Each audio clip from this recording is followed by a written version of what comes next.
اعوذ باللہ من الشیطان الرجیم پناہ مانگتا ہوں میں اللہ کی شیطان مردود سے۔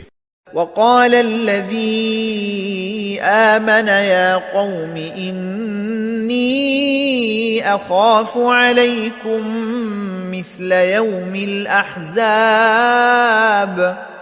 اور جو شخص ایمان لے آیا تھا اس نے کہا، اے میری قوم، مجھے ڈر ہے کہ تم پر ویسا ہی دن نہ آ جائے جیسا بہت سے گروہوں پر آ چکا ہے۔ مثل دأب قوم نوح وعاد وثمود والذین من بعدهم وما اللہ يريد ظلما للعباد۔ اور تمہارا حال بھی ویسا نہ ہو جیسا حال نوح علیہ السلام کی قوم کا اور عاد و سمود کا اور ان کے بعد کے لوگوں کا ہوا تھا، اور اللہ بندوں پر ظلم کرنا نہیں چاہتا۔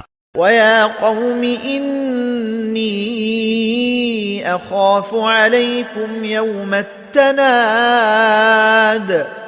اور اے میری قوم، مجھے تم پر اس دن کا خوف ہے جس میں چیخ پکار مچی ہوگی۔ يَوْمَ تُوَلُّونَ مُدْبِرِينَ مَا لَكُمْ مِنَ اللَّهِ مِنْ عَاصِمٍ وَمَن يُضْلِلِ اللَّهُ فَمَا لَهُ مِنْ هَادٍ۔ جس دن تم پیٹھ پھیر کر اس طرح بھاگو گے کہ کوئی بھی تمہیں اللہ سے بچانے والا نہیں ہوگا، اور جسے اللہ بھٹکا دے اسے کوئی راستہ دکھانے والا میسر نہیں آتا۔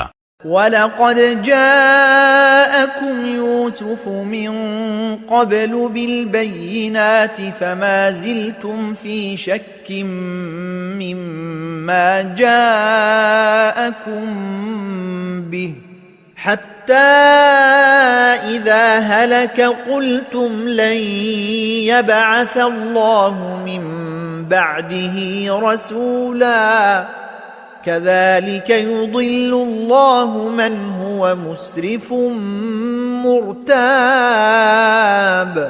اور حقیقت یہ ہے کہ اس سے پہلے یوسف علیہ السلام تمہارے پاس روشن دلیلیں لے کر آئے تھے، تب بھی تم ان کی لائی ہوئی باتوں کے متعلق شک میں پڑے رہے۔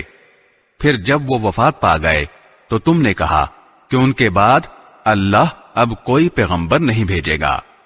اسی طرح اللہ ان تمام لوگوں کو گمراہی میں ڈالے رکھتا ہے جو حد سے گزرے ہوئے شکی ہوتے ہیں۔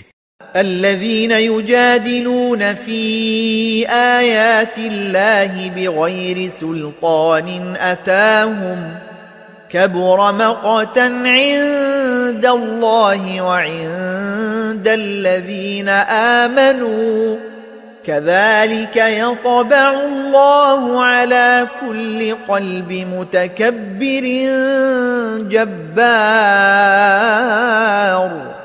جو اپنے پاس کسی واضح دلیل کے آئے بغیر اللہ کی آیتوں میں جھگڑے نکالا کرتے ہیں، یہ بات اللہ کے نزدیک بھی قابل نفرت ہے، اور ان لوگوں کے نزدیک بھی جو ایمان لے آئے ہیں۔ اسی طرح اللہ ہر متکبر جابر شخص کے دل پر مہر لگا دیتا ہے۔